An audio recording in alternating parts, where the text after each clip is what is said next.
Okay, we are on. Good afternoon or good evening, depending on where you are. Welcome to our 50 presentation on the International Polar Week. Everybody can listen. You can hear. Please write on chat if you can listen.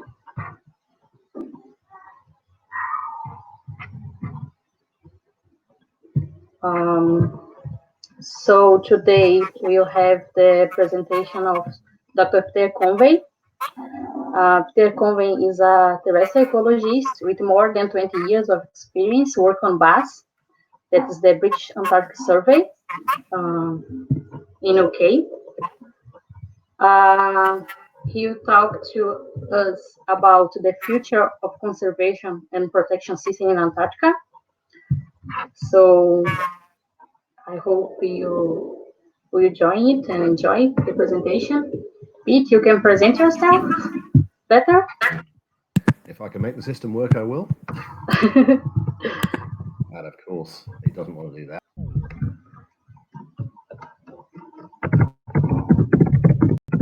Streaming is on. Whoa.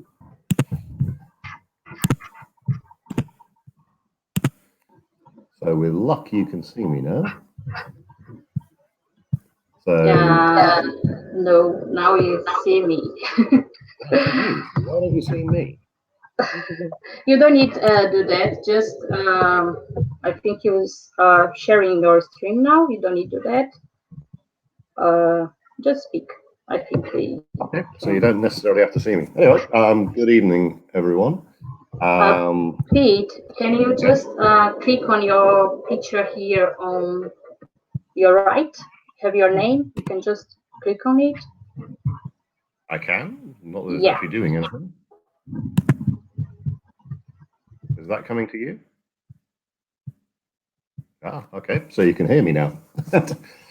Good evening, everybody. As Juliana says, I'm a terrestrial ecologist with British Antarctic Survey. I've been with BAS for just over 30 years now, never mind 20. And I've been associated with APECS more or less since APECS started in the IPY, but also with the Brazilian bit of APECS for 7 or 8 years now, I think. Thank you very much for the invitation to speak tonight. It's always slightly odd speaking online when you can't see who you're speaking to. I said I would talk about conservation and the future of conservation, and particularly the future of area protection in Antarctica. It's a subject that is very high profile in the Antarctic Treaty System at the moment, but it's also something that, unless people have actively dealt with the system, they don't really know what it is. So I will try and get this presentation started, and you'll have to tell me if it's not actually visible to you. So that's the first slide up, is the title. Pete, you need to share your screen with us. I thought I'd done that, but anyway. We are having problems with screen sharing here. Anyway, my screen. Yep. Yeah, now we can see. Do you see that now? Okay, great. Okay. Yeah. So right, I'm going to talk with you about conservation in Antarctica, particularly what's known as the area protection system. In other countries, you'd say that as national parks, globally World Heritage Sites, nature reserves, so on and so forth. I'm conscious, as will those of you who've heard me speak before, I have a habit of talking faster and faster. I'll try to talk slowly and clearly, but we'll see how we go on that. What am I going to talk about? I'm going to give a little bit of background on the history of protection, area protection in the Antarctic. That history commenced more or less when the Antarctic Treaty commenced in the early 1960s. I'm going to say a bit about what is protected and what are the principles by which things are selected for protection. I'll introduce, roughly in the midpoint of the talk, the way we currently see biogeography in the Antarctic. And by that, I mean how we see different regions in the Antarctic. A lot of people looking from the outside see Antarctica as one thing, one continent. The more we know about its biology, the more we realize that there are very different bits of Antarctica and you can't treat it as all one thing. And then the second half, roughly, of what I'm going to talk about is to say a little bit about how the protected area system, how the conservation system in the Antarctic might be improved in the future. Like I said when I was introducing myself, conservation and something called the Antarctic Conservation Strategy are high-profile matters within the Antarctic Treaty Consultative Meeting. That's the body that effectively governs Antarctica. I think you heard a bit about that from Paolo last night. It's far from perfect at the moment, as you're about to see, but there are also a lot of positives in terms of developments in science, particularly, that can feed into improving our ability to protect biodiversity ecosystems in Antarctica. So I'm going to say a little bit about the forms of data that are becoming available and the sort of analyses we can do on those, things about biodiversity, things about the environment, use of remote sensing, use of modeling approaches. Very obviously, the whole global climate change story is very relevant to this. How do we protect any area in the world when climates are changing very rapidly? But in particular, how do we protect Antarctica? And then also I'll finish with a little bit about the potential human role in influencing biodiversity in Antarctica. So as background, the Antarctic Treaty itself came into force in 1961, so 60 years ago now. Over time, the sort of legislation it's had and the guidance it's had to the things it's had to say about protection in Antarctica has changed. The current legislation, which was negotiated in 1991 and came into force in 1998, is called the Protocol on Environmental Protection to the Antarctic Treaty. And there is also a parallel marine convention, a Convention on Conservation of Antarctic Marine Living Resources, the CAMLAR Convention, that applies purely to the marine environment. They're both mouthfuls. I'm only going to talk about the environmental protection to the Antarctic Treaty, and that we simply refer to as the Protocol or the Madrid Protocol because it was the Madrid ATCM meeting where it was negotiated. That was negotiated in 1991, came into force in 1998 when the consultative parties had all brought it into their national law. That's the way the Antarctic Treaty works. The first protected area in Antarctica was designated 55 years ago in 1966. And since then, more and more have been designated. There are 72 at present Antarctic specially protected areas, or ASPAs, that have either an entire or a significant terrestrial element. I should say in that, most of Antarctica is covered by ice. So we're only about 0.3% of Antarctica is ice-free, and this is the area where we are looking at area protection on land. However, not all ASPAs are created to protect biodiversity, to protect ecosystems. There are a number created to protect geological heritage of various sorts. There are a number, physically very small sites, designated to protect historic huts. So sites from the exploring era. On the marine side of things, this is the only thing I'm going to say about the marine side of things. At present, there are 2 marine protected areas that are recognized in the Antarctic Treaty area, one south of the South Orkney Islands and one in the Ross Sea. You might be aware there's quite a lot of politicking going on, or has been, within the negotiations to designate marine protected areas in Antarctica. There are several more proposed, but it seems to be a very long process getting them actually adopted. How do you propose an area? In practice, one of the Antarctic Treaty parties, that's one of the nations that has signed up to the Antarctic Treaty, or it could be one or more, it could be several of them, make a proposal to the ATCM to say, to create a new protected area.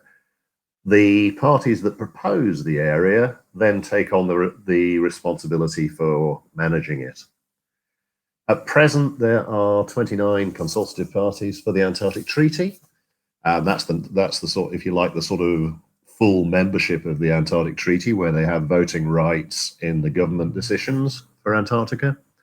Of those 29, 15 parties have actually historically proposed the creation of the existing ASPAs. There are also other forms of area protection, Antarctic specially managed areas known as ASMAs. They're areas where usually where multiple operators have their operations, multiple activities take place, and there needs to be some sort of coordinated management of those areas. They don't exist for biodiversity or ecosystem protection, but they do exist to try and smooth the operation of the more complicated, busy areas. There are also historic sites, which are slightly different to the ASPAs that protect historic sites. So things like Deception Island or the old whaling station on Deception Island is declared as a historic site. It's not declared as an ASPA as such. What do you have to do to justify protecting an area? And the text on this slide is taken verbatim from the Environmental Protocol, one of its annexes that describes this. So that's why typically the sentences in these protocols are rather complex. But the first bullet here gives a number of values that are worthy of protection, things like outstanding environmental areas, important scientific research sites, sites that have a particular historic significance, sites that are simply quite physically beautiful or spectacular, or a very good example of wilderness, that sort of thing. And there can be one of these as a justification, there can be multiple of them. It's important to realize that one of the justifications is to protect areas where scientific research takes place. So there is a very wide range of activities potentially can take place in ASPAs, and it depends what a particular ASPA is designated for, what values are being protected. But, and in the second bullet, the intention of ASPAs is to provide protection from at one extreme to protect areas completely, known as inviolate areas. That's areas that you can't go into at all. And an important one is to protect representative examples of different sorts of ecosystems. The word representative is important. Another one is, which is not representative, is to protect areas that have particularly well-developed, important, or unusual combinations of species, unusual ecosystems. In a way, that is a bit like what most people would think of as nature reserves, which tend to protect the best of something rather than the typical or representative something. And then the final aim for protection is called to protect the type locality or the only known habitat of any species. Oddly enough, that's the easiest one to understand. If a species only occurs in a certain place, you protect that place. In practice, no ASPA has ever been declared to protect that value. Now, the purpose of me speaking this evening is not to go into why the ASPA system as it stands is not working perfectly, but I'm going to give a few examples of why the practical effectiveness of current ASPAs is low. One of these is simply that the current protected areas, the right-hand graph on the screen now, are mostly small to very small. So they don't protect a very large area. One important consequence of that today is that small areas are very vulnerable to the effects of climate change. And if we're looking for a protected area system that is resilient to climate change, basing it on a limited number of very small areas is unlikely to give resilience. So the current system is not resilient to change in that context. The other reason is which is the left-hand figure here, is that most ASPAs are very close to sites of human activity.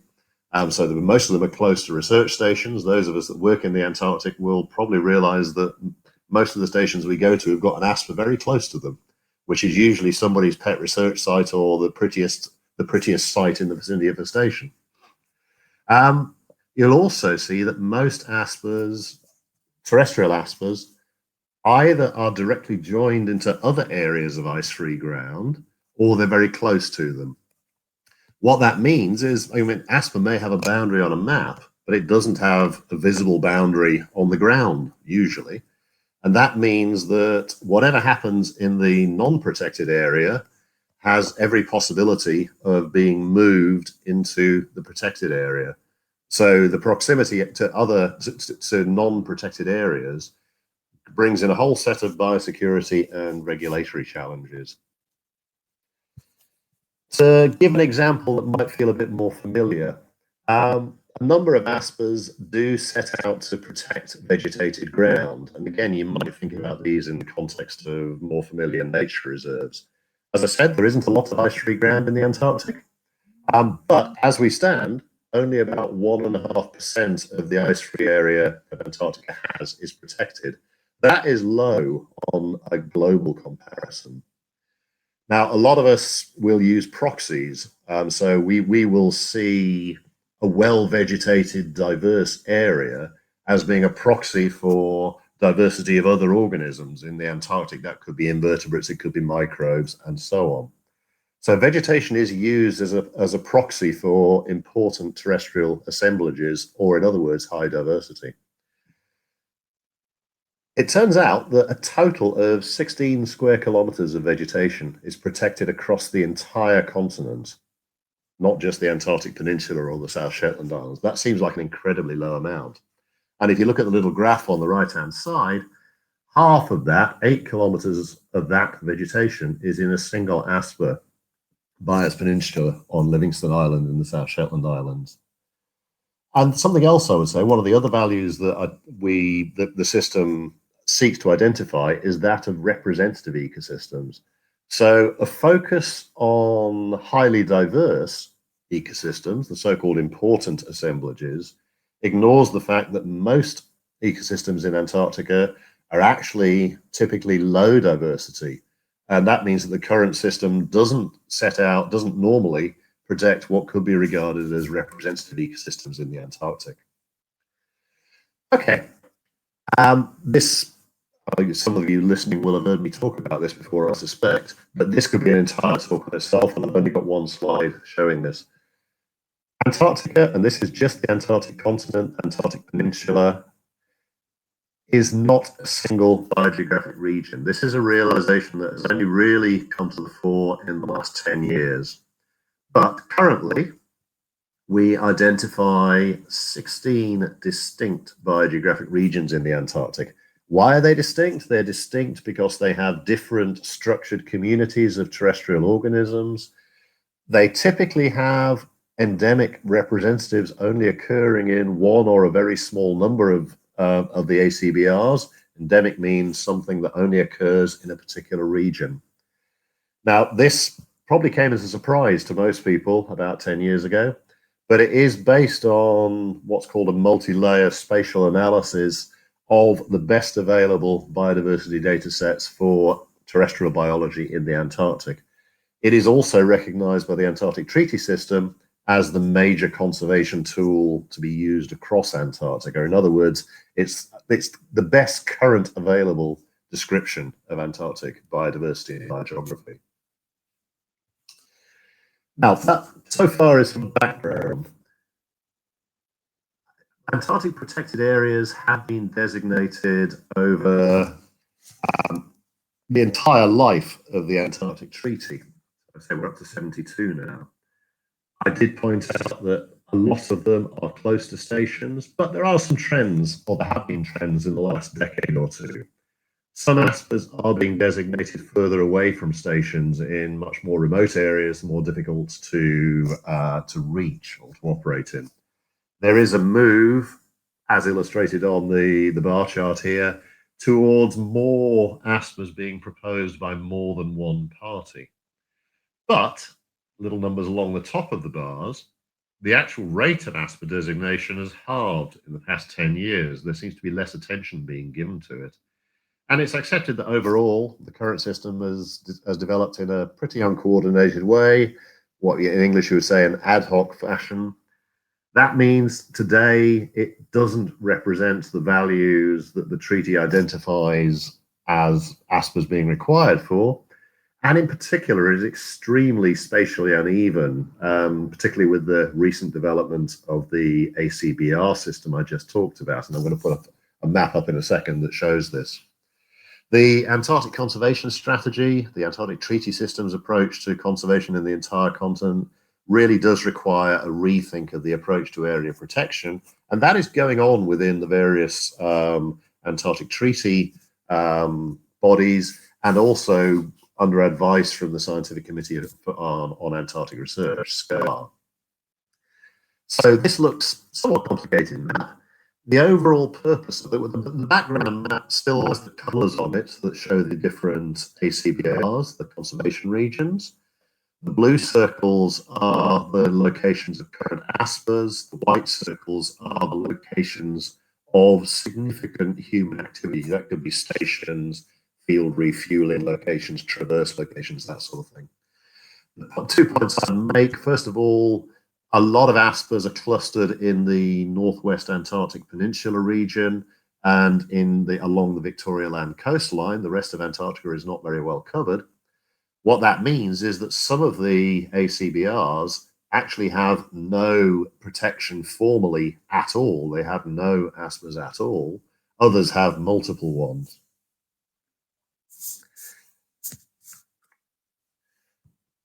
If we start to look to the future, though, what sort of tools are going to be available to us to improve the system? I mean, something implicit in what I've said so far is the system is not as good as it should be at present. It's certainly no better than protection in any other part of the world, and the ambition of, for instance, the Nagoya Protocol and so on, and Kyoto, is to improve representation and protection of habitats both on land and in the sea. There are a number of positives in the Antarctic. So the next few slides, I'm going to run through some examples of those without going into the examples in detail. A big initiative that has come to fruit in the last few years has been the identification of what are called important bird areas. This is knowledge about the distribution, population numbers, breeding areas, and so on of birds. We're all aware of the charismatic bird fauna of the Antarctic. This is now mapped pretty well. And it allows you to assess one aspect of the biodiversity of the Antarctic coastline. Now, I did say I was not going to talk about marine things very much. Obviously, the birds in Antarctica are part of the marine biota. However, they nest on land, or they nest on ice if they're emperor penguins. They bring nutrients from the sea to the land. They're important in influencing terrestrial ecosystem development. I will come on to that. We have an increasing amount of knowledge that allows us to identify and describe different habitat types. And this speaks to the treaty aim of protecting representative ecosystems. And to do that, we need to know what those ecosystems are and where those ecosystems are distributed. And again, you can use these multi-layer, multi-data input spatial analyses to build up a picture of the distribution of habitats across Antarctica. And that will be influenced by things like the overall landscape, the underlying geology, the climate, and so on. And that's the way that these spatial models, these spatial layer models, build up a picture of the diversity across Antarctica. So we have rapidly improving ways of describing the distribution of certain types of habitats.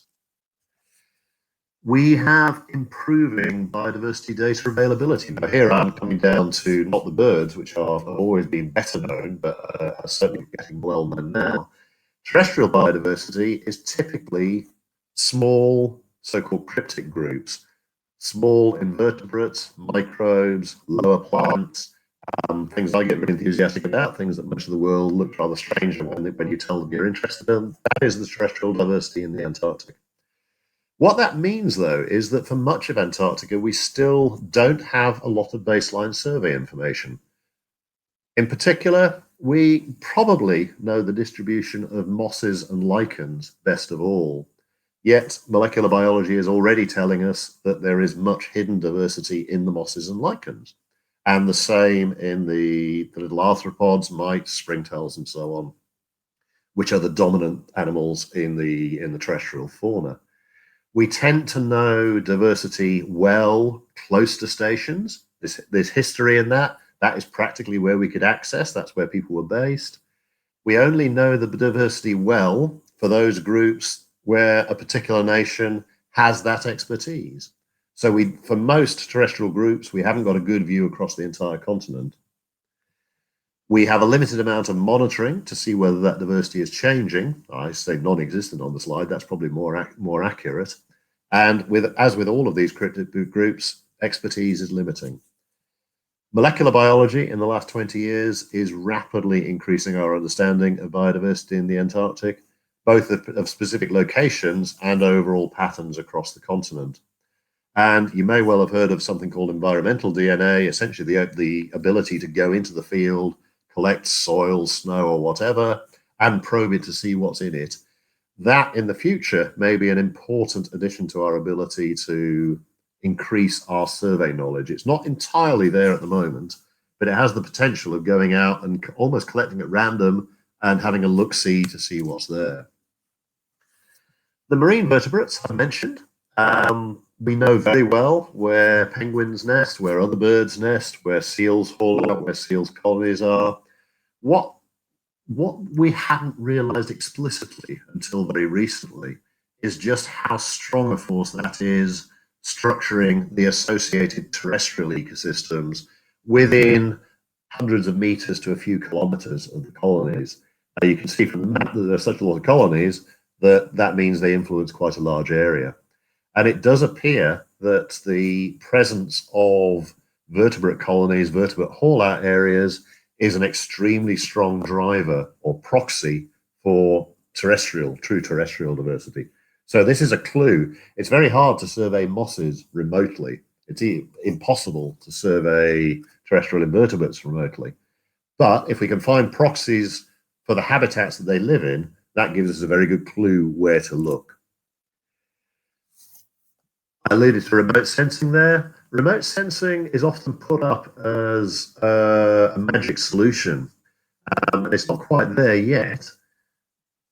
Remote sensing, that could be aerial photography, it could be satellite imagery. Historically, the challenge in the Antarctic with remote sensing and biology is the resolution of remote sensing has been of the order of 20, 30, 40, 50 meters in what they call a pixel. That is too big to identify a moss clump, obviously enough. Resolution is now coming down to meter scale, even sub-meter scale. And there is also increasing use of what are called hyper and multispectral approaches. In other words, taking images that record specifically across a whole range of spectrum wavelengths.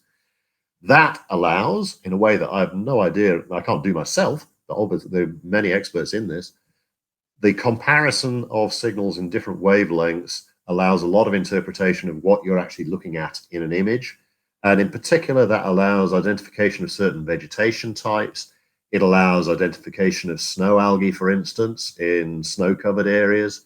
The potential on this particular slide is illustrated by some recent mapping of the Lastman Hills in East Antarctica, which has, like most of continental Antarctica, has a very limited vegetation and hasn't previously been possible to map that remotely. It's important to realize that remote sensing doesn't replace the need for detailed ground truthing, but with that ground truthing, it does allow extension to map areas beyond where our logistics can proceed at the moment. We're still in the early days of interpreting this sort of analyses in Antarctic or Arctic contexts. The obvious question is, can we identify specific species by the spectral signals? In some cases, the answer looks like it might be yes. In other cases, that is not going to be possible. Like I said, we can remote sense microbial communities without going into detail on the image. This is simply demonstrating that we can identify snow algal patches. If you've seen snow algae, typically you either get green or red snow algae. You actually get yellow ones as well. And they color entire areas of snow, indicating quite significant biomass. Only yesterday we had a significant paper on this was published. So, but this allows us to quantify the area of snow algae along parts of the Antarctic Peninsula. There are a whole range of other possible developments coming along. In a conservation context, the IUCN, the International Union of Nature Conservation, is responsible for what's known as red listing. You'll be familiar with red listing from lower latitudes because that's where all of the threatened rare species go, and red listing is a significant factor in improving their protection. At present, red listing has not been applied to any Antarctic terrestrial species of any sort, and the IUCN is also developing a red listing process for whole ecosystems. Both of those are in discussion at the moment. Within SCAR, there is a proposal at present to develop something called ANTOS, which is a nearshore and terrestrial observing system. There are already several nations that have installed monitoring stations under this scheme. And what they're aiming to do is develop a whole network across the entire continent, and actually across the subantarctic islands as well, which are beyond the Antarctic Treaty, that carries out biologically relevant environmental monitoring. That's both physical environmental monitoring, the sort of things you would think about in climate or microclimate, or looking at water flow in streams, so on, but also biological environmental monitoring, chlorophyll content in the water column, soil respiration rates, so on and so forth. This is a means of providing a much better description of Antarctic terrestrial ecosystems over the continent, and also a means of identifying changes or trends. There is much interest in the application of citizen science in Antarctica. SCAR has direct contacts with the International Association of Antarctic Tour Operators, IATO, and both bodies are looking very seriously as to where one could actually apply citizen science. There are plenty of challenges in that, but there are also, biodiversity research is one of the areas where citizen science can make a significant contribution. And there is activity elsewhere in SCAR on making better quantifying of non-biological values of justification for area protection. So geological heritage and geoconservation is one particular area there. Okay, the last section of things I want to talk a little bit about is the current threat, if you see it that way, to Antarctica of climate change. Gets an awful lot of attention, subject to many, many publications and conferences and so on. Where I want to take it here is to look at what some of the obvious consequences of climate change. Warming is likely to lead to ice melt, snow melt, and to increased ice-free area being available on land. It also affects sea level, it affects sea ice extent, and so on. Now, you'll be well aware the IPCC has multiple scenarios of warming on a global scale. But if we simply stay with the business as usual scenario over the next century, that would lead to a tripling of the amount of ice-free area on the Antarctic Peninsula. Although if you look at the entire continent, that would reduce to about a 25% increase. That's still quite a big increase, but most of the increase will be in the Antarctic Peninsula. Ice-free ground is what's required for terrestrial communities. Increased ice-free ground allows both native and potentially invading non-native species to occupy new areas, larger habitat areas. Now, this has started to be, again, in the last 2-3 years only, looked at in some detail in terms of species distribution modeling. So this slide is the example of one of the native Antarctic flies, the only fly that can fly in the Antarctic, a thing called Paropus, occurs on the South Shetland Island. I should say that this figure comes from a paper that is, I think, going to be published next week. So don't use this figure until the paper is actually out, if anyone's tempted to do that. Paropus naturally occurs on the South Shetland Islands. It also occurs in southern South America and on South Georgia. It doesn't occur on the Antarctic Peninsula. We actually don't have any evidence that it ever has. But on the business as usual scenario, so-called RCP 8.5, over the next, well, now 30 years, by 2050, and then by the end of the century, this flying insect has the physiological ability to colonize areas the length of both sides of the Antarctic Peninsula. The little colors on the map may not show that clearly, I'm not sure. But basically, they indicate that much of the east and west coast of the Antarctic Peninsula would be viable for this species. if it can get there. Remember, it can fly. And the little strip on the very right-hand side, which has got a B over a bit of continental Antarctica, actually identifies that parts of the continental coastline would be within the species' capability if it could get there. That, I'll come back to that point right at the end. There's possibly been more work done on potential distributions of invading species. So this slightly unprepossessing midge on the left is a thing called Eretmoptera. It's actually native to South Georgia. It is a sort of subantarctic species, but it is endemic to South Georgia. It only occurs there. Has been introduced to the South Orkney Islands on Signy Island. This map shows potentially where it could disperse to and survive on Signy Island at present. So not a future prediction, but what is suitable for it now. And I should say that it only actually occurs on one slope, quite a large slope within this deep red area. So potentially it could spread to occupy all the deep red stuff, but actually the yellow and the orange stuff on the island as well. So in a way, the fight on this one is sort of lost. The insect is established there. There's no way it can be eradicated. We can slow its rate of spread, but we can't wind the clock back and take it away. The same species does not occur on the Antarctic Peninsula, but a recent paper from Spanish colleagues of ours, Luis Pirtierra and colleagues, has modeled where it could be dispersed to on the Antarctic Peninsula. And again, if we look at the browns and the oranges, high-risk areas where if the species gets there, it could survive, we're looking at most of the west of the Antarctic Peninsula and the South Shetland Islands.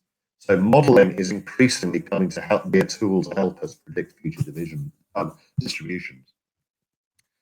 I think this is pretty well my final slide with a map or anything on it. Humans are a big factor in this. And I mentioned with Perotolus that in theory it could occur over on the eastern part of the continent, long, long way from where it occurs now. How would it get there? It's not going to fly that far. Well, the map on the right here is an incomplete but a reasonably good summary of where shipping connections go between, well, coming into Antarctica and then between different bits of Antarctica. Several national operators work across wide areas in the Antarctic. And if we follow this green line in particular, and I can't tell you who that, oh, it's a Russian one, that one. We see that there is a shipping logistics route that goes from what comes into Antarctica, goes to the Antarctic Peninsula, and then goes successively around the continent before leaving. And there are a number of operators that do that sort of thing. So humans connect different bits of Antarctica. And then this slightly, not entirely clear figure on the left here is trying to look at the overall annual climate at a typical station within each of the conservation regions, the ACBRs. And without going into much detail on this, what you can see is that there are so each section is an ACBR. You can see that there are ACBRs that widely overlap in their typical environmental conditions. What that means is something that lives in one could be moved to another one with very similar conditions and would not face environmental challenges in surviving there. So human connectivity is a big thing to superimpose on what future distributions might show. Okay, that's pretty well all I wanted to say. Whether I've gone on too long or whether you've actually heard it, we'll see in a minute. To give some quick summaries, the current protected area system in Antarctica is acknowledged to be imperfect. Having said that, at present, the existing threats and the actual damage in terms of conservation value are limited. We're in a situation where Antarctica, as yet, has not faced the big impacts that all the other continents have. We also have an already existing governance system. We don't need to invent something new. The mechanisms are in place. They are relatively simple to apply, but they do have to be applied. It is very timely to be considering future strategies of area protection in the Antarctic. I've said several times it's a focus of the ATCM at present. And we can combine that with having increasingly high quality physical and environmental, biological environmental data on which to base advice about protection and decisions on it. There are globally applied approaches. Something called strategic conservation planning is talked about quite widely in this field. It's not just to the Antarctic, it can be applied to the Antarctic. Actually, it is possibly the final opportunity we have as humanity to develop a scientifically robust, representative, effective, and continent-wide area protection system. And on that note, I'll stop and we'll see if anybody actually heard any of that.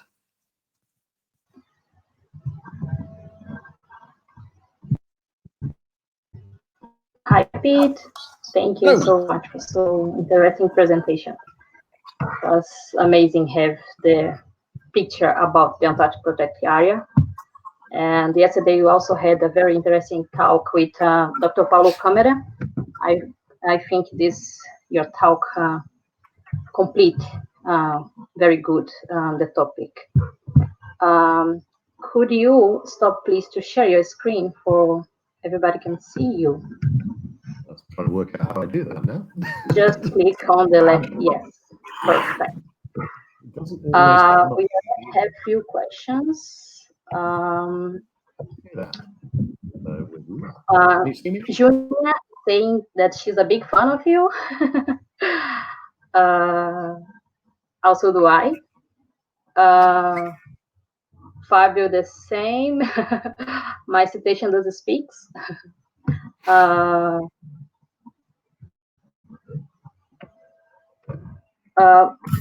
Clau is asking if there are aspects proposed by the peculiarities of lakes, ponds, or microorganisms, and what your opinion about how this is important, and how important could be it for Antarctica? Yeah, there are some aspers that already exist based on they host significant, particularly freshwater lake ecosystems. So some of the best known ones would be Ablation Valley, Ablation Lake on Alexander Island. Also some of the very unusual lakes in the dry valleys in Victoria Land. And there are lakes near Davis Station also that are protected.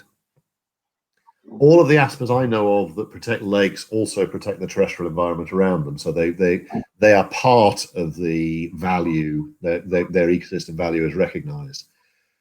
They are certainly a system that, well, it's fair to say that all ecosystems are underrepresented in currently protected areas. So if we were to develop a fully representative, sufficiently spatial coverage protected area system, there would be more lakes included. So we can certainly make it better, but there are some protected already. The question about microbes is different. I think it's different. The answer is not as simple.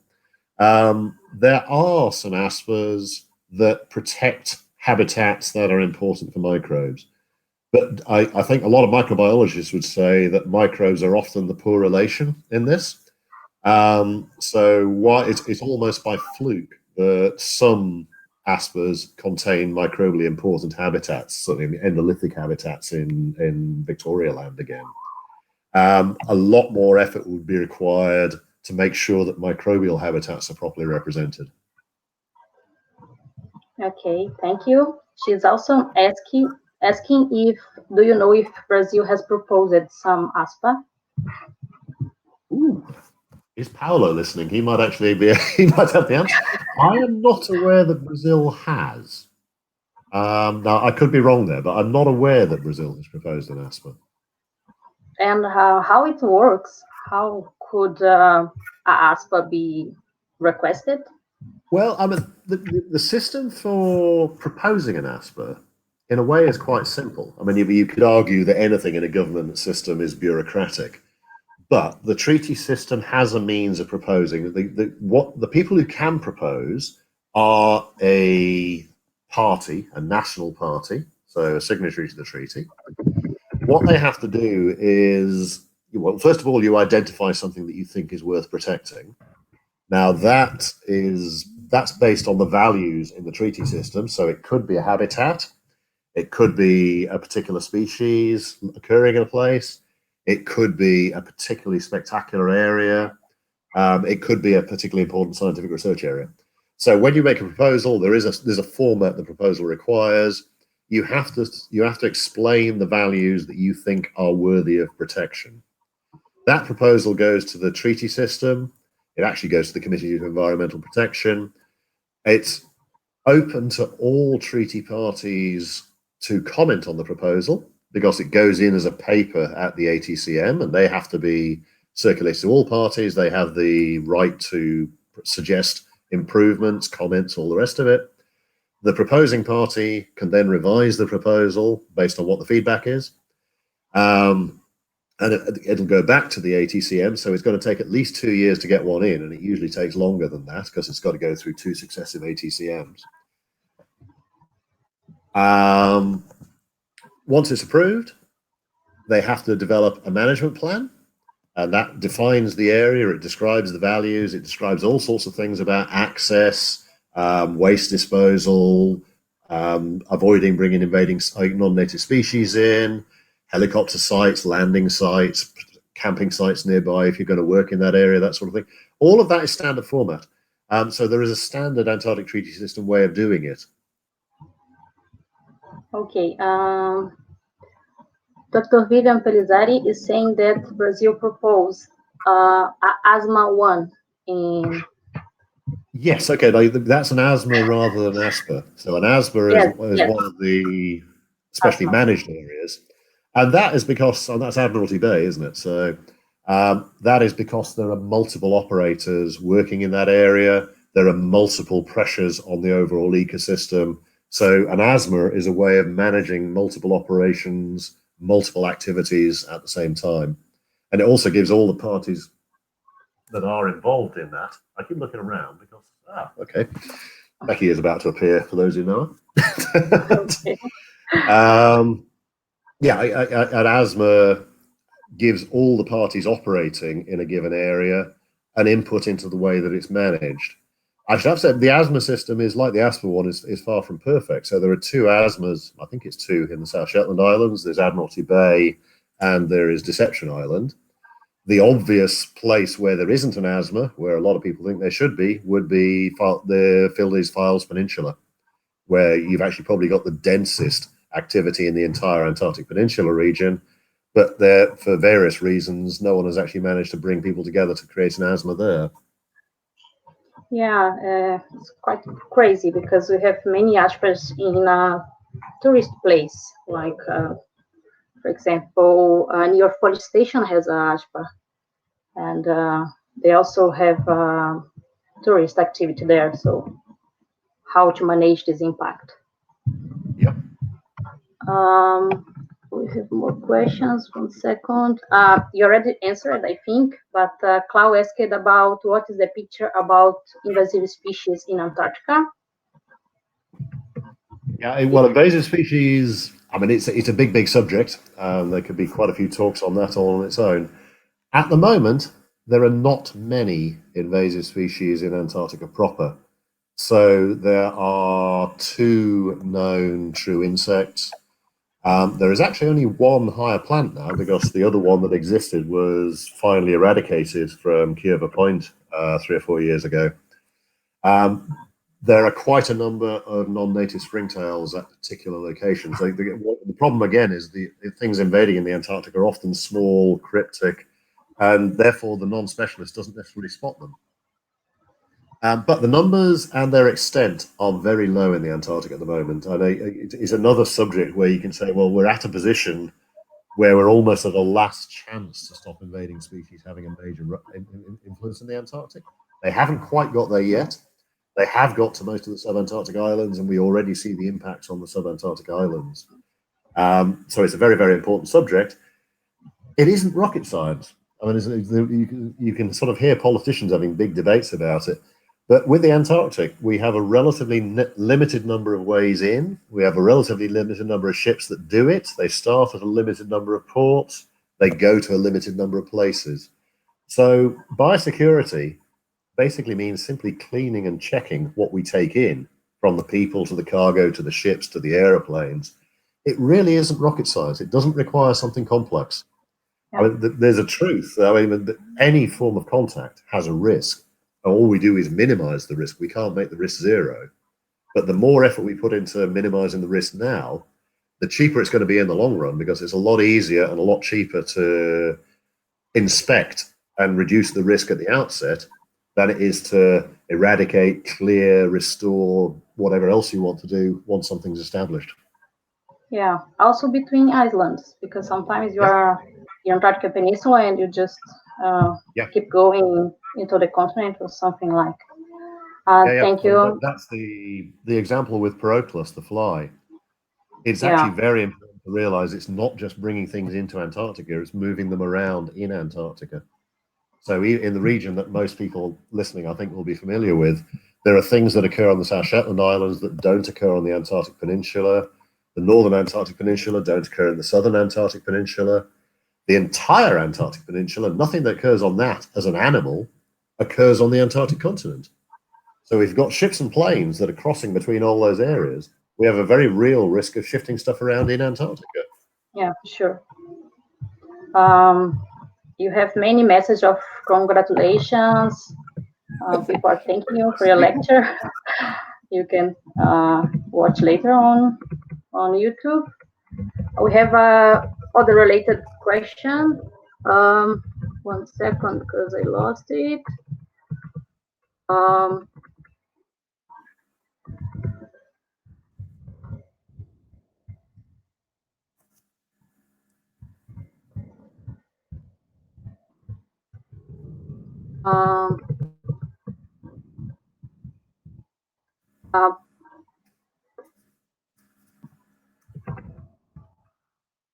Philippe is asking if there's some type of punishment for a country does not respect the ASPAs, and who inspect that.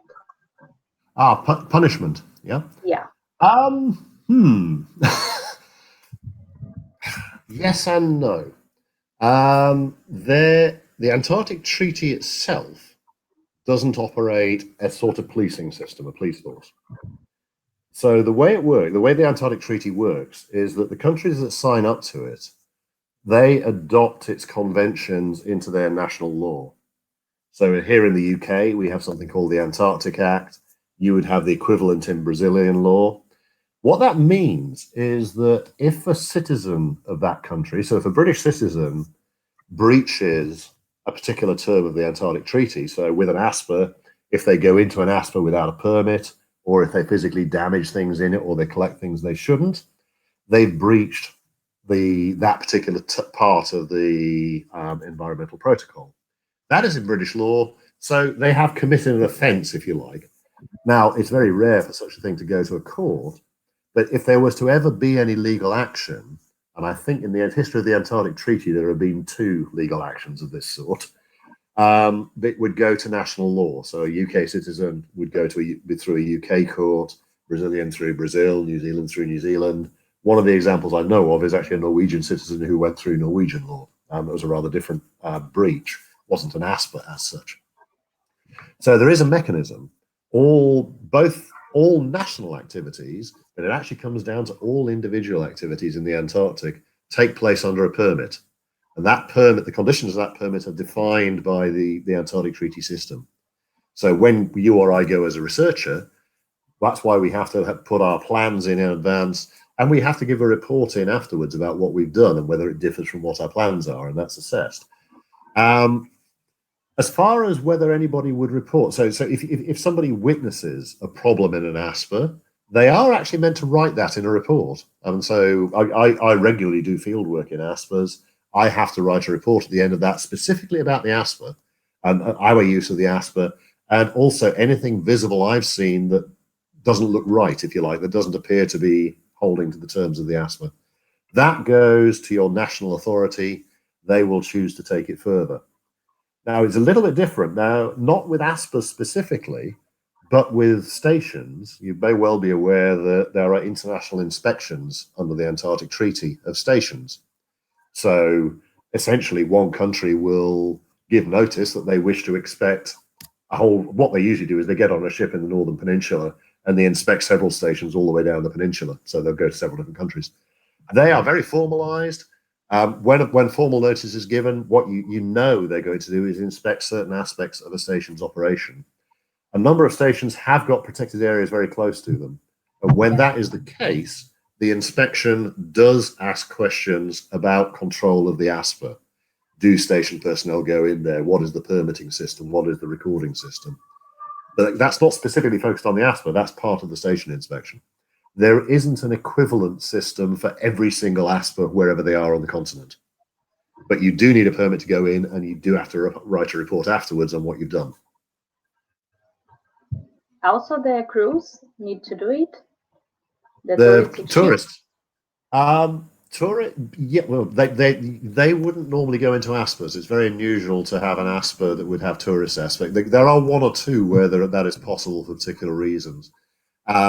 They certainly have to. I mean, they have to have an operational plan. They have to have that approved. They have to have a permit for each cruise to take place, and they write full reports on that. So there is a reporting system on that as well, but that's not associated with the ASPAs. Okay. To be fair to the tourist industry, they actually do it a lot better than many national operators do. Yeah. Still related with ASPAs, Julia is asking, what do you think is the best approach to address terrestrial pollution removal in ASPAs? And the threat of pollution? Terrestrial pollution. Terrestrial pollution. Okay. There are already there are different levels or different sources of pollution. All of Antarctica it's actually somewhere that you can detect global pollution. So you detect very low levels of lead, heavy metals, and so on and so forth. There is nothing we can do about that specifically in Antarctica except use Antarctica as a monitor. Within ASPAS itself, there are very strict rules about whether you could take any chemicals in or things that you could pollute with. There are very strict rules about where you can, how you dispose of waste, how you record any sort of spillage. The most likely pollution is some sort of fuel pollution, either from vehicles or from jerry cans that you use to fuel cooking equipment, that sort of thing. There are rules about how and where you use that, having spill kits around, having little bunding arrangements so that you don't spill into the natural environment, even if you do spill into a container. If those rules are followed, I mean, they're already in place. That should minimize the risk. Historically, there was a fair bit of pollution from human waste, excrement. Historically, that at best would probably get put in the nearest bit of sea. If you're in an inland ASPA, it would get buried in snow or ice. Nowadays, most operators are increasingly bringing in systems where you actually have to collect all of that, bring it out, either dispose of in the sewage system of the research station, or even take it out of the Antarctic altogether. And certainly the direction of travel is removal of all waste from the Antarctic. At the moment, most stations don't do a lot more than macerate sewage, even where there are sewage treatment stations. Yeah. We have the same in Brazil. Dr. Paulo speaks a bit about it yesterday. Roxana, I guess, is asking about tourists in Antarctica, how they are allowed to visit Antarctica. Well, they obviously are allowed. I mean, they have to have a lot of money. It's not cheap being an Antarctic tourist. I quite often get asked this question. I sort of sit there and think, well, if you think about the science I do, I look at mites and springtails and mosses. I have as many photographs of penguins and icebergs and views as everybody else. And I think most of us who go there as scientists can't really pretend that we're not also being tourists as well. We're taking the chance when we're there. So I'm always a bit cautious about completely separating tourism from science in this sense. I mean, people talk about Antarctica being part of sort of the global commons and the rest of it. There's a whole debate about that. But I'm certainly for tourists being able to experience Antarctica going. They've got pretty well as much justification as I have to do it. So most tourism in the Antarctic is governed by IATO, the Antarctic Tour Operators Association. And that's because most of the companies that organize tourism in Antarctica, and that basically is the cruise industry, plus the ones that fly into Union Glacier and one or two other places, they, as a group, have all decided that it's best to comply with the guidelines, the rules that IATO put in place. And that limits the number of tourists per location or per ship and what they do. And it also stipulates how they plan it. Never mind that they've all got to go through the permitting system with the country in question before they can even go there in the first place. That actually covers something like 97 or 98% of tourists who ever get to Antarctica. There are a small number who go on yachts. They're not generally covered by IATO. Some of the yachts, some of the small commercial yachts are registered with IATO. Some go entirely privately. They still have a responsibility to be permitted under the Antarctic Act of their native country. So they still are controlled in a sense. They are a tiny proportion. There, at the moment, I mean, there is talk about the Antarctic Treaty developing a tourism convention of some sort to try and help with the regulation of tourism. I think there's conversation about it, but I think we're quite a long way from that at the moment. Until then, I would say there are sufficient rules in place, or certainly the adherence to those rules is pretty good with the tourism industry. In practice, there are a limited number of sites that the tourism industry tends to focus on, a small number of tens of sites. I mean, I have in mind something like 32 or 40 sites, more or less covering where the tourism industry lands at. There are potentially problems anywhere anybody lands. Again, there are regulations about how to carry out landings, boot washing, equipment washing, not disturbing the wildlife, not going party size on land and routes they can follow. And IATO has a very good set of site guidelines for the large majority of the regularly used sites. So there is a lot of work's gone into planning and controlling the way tourist visits actually take place. Okay, thank you. One more question about invasive species. Anna is asking if invasive species could harm the flora of Antarctica. Could it be a risk for the native species? And how could we fight with these invasive species? Yeah. I mean, the simple answer is they could definitely be harmful. And I mean, the logic to defend that answer is simply that look at what invasive species do on every other continent on the planet. So a small proportion of what you could call alien or non-native species become what is called properly invasive, aggressively invasive. Those species displace native species. They may compete with them, they may predate them, they may be a disease that affects them. There are various sort of ways of looking at examples. But if you look on subantarctic islands, so if anyone's seen photographs of South Georgia or Marion Island, there is an invasive grass on both, Poa annua, and you see on South Georgia, entire valley floors are carpeted with Poa annua. Now, Poa hasn't driven out what was there before, but that was actually done by reindeer, which was another invasive species. But now Poa has taken over, and the native plants don't come back in. On Marion Island, there are entire slopes that in summer are covered with yellow dandelion flowers. That species is competitive. It's replaced the native community. Again, on subantarctic islands, we have carabid beetles, ground beetles, which are predators. The native ecosystems have got no such species. They've got no defense against it. Some recent research on the French islands, Kerguelen, has actually shown that the beetle is capable of driving, where it co-occurs with native flies, which are wingless, it actually drives them extinct. So plainly, there are potentially very large impacts. I say they haven't yet happened in the Antarctic. Poa annua does occur on King George Island and at one or two places on the Antarctic Peninsula. On King George Island, it was starting to spread extremely rapidly near the Polish station. There is some control effort going in there. It's not clear as yet whether it will be successful. I say it's very, very difficult to eradicate something once it's become properly established. But I mean, so the question, I'll come to the name of the person questioning, but they say, what can we do about it? With things that we can recognize, so with a plant, for instance, if it's recognized, we have to have a process to decide whether it came in with human activity or it colonized naturally.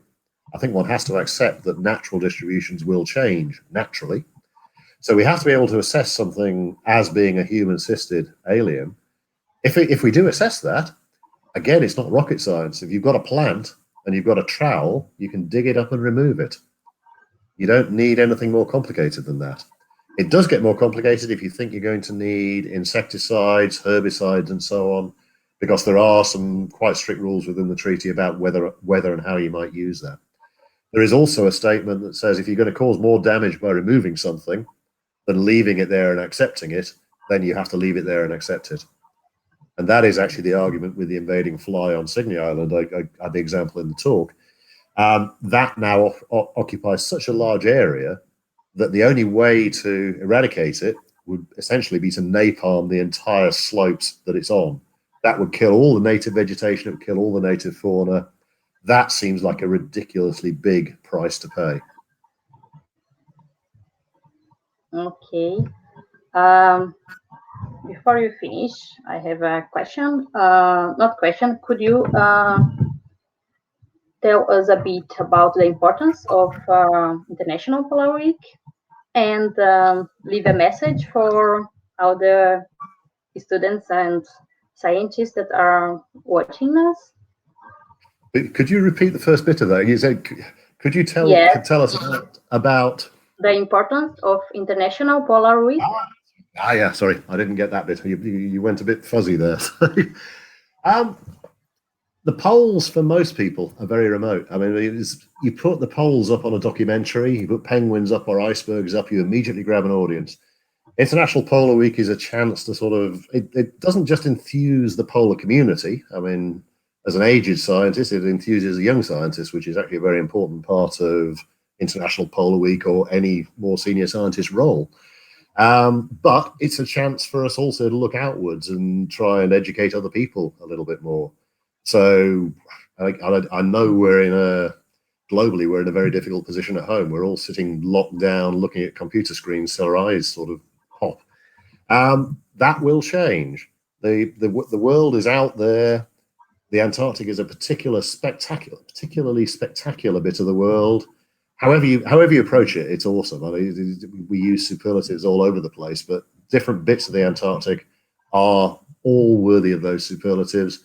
Anything we can do to increase the understanding of the Antarctic, to increase the appreciation of its importance, never mind if we get into the climate side of it, which really does show Antarctica drives the global climate. So if we're going to worry about climate change, we really need to understand how Antarctica influences the global climate. It's just such an important part of the world for how the world functions and for our own aesthetic biodiversity appreciation. I would say to anybody, if they ever have the chance to go there, whether it's as a student, an early career scientist, a researcher, a tourist, it's one of those things, if you have the chance to do it, then drop everything to do it. Okay, thank you, Pete. I think it was an amazing lecture. Is that we in APECS-BRASIL are trying to do? Share a bit of polar science with everyone. So thank you everybody for watching. On Monday you have again the webinar of Janeide about contamination and penguins in Antarctica. So thank you for watching. Do you want to say something more, Pete? No, thank you for the invitation. I have to say that in the years I've had involvement with APECS-BRASIL, you actually do give a very good beacon or model for APECS communities around the world into how to do these things. You do a really impressive job of doing this. Okay, so thank you. Bye-bye. Bye-bye.